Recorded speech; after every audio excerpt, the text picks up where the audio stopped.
வணக்கம். இன்னைக்கு ஒரு டாபிக் பார்க்கிறோம். தொகை நிலைத்தொடர். தொகை நிலைத்தொடர் அப்படிங்கிறது ரெண்டு சொல் இருக்கு. அந்த சொற்களுக்கு இடையில் வேற்றுமை உருபுகளோ இல்லைன்னா வினை பண்பு ஆகியவற்றின் உருபுகளோ மறைந்து வந்தால் அதுதான் தொகை நிலைத்தொடர். அதாவது மறைந்து அப்படிங்கிறது தொக்கி வந்தால் அதுதான் தொகை நிலைத்தொடர் அப்படின்னு சொல்லுவோம். இது மொத்த வகைகள் எத்தனைன்னு பாத்தீங்கன்னா 6 வகைகளாக நம்ம பிரிக்கிறோம். ஒண்ணு வேற்றுமை தொகை,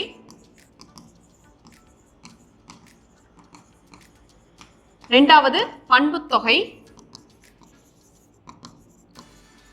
மூணாவது வினைத்தொகை. வினைத்தொகை காலம் கறந்த பேரெச்சம் அப்படின்னு வினைத்தொகையை நம்ம சொல்லுவோம்.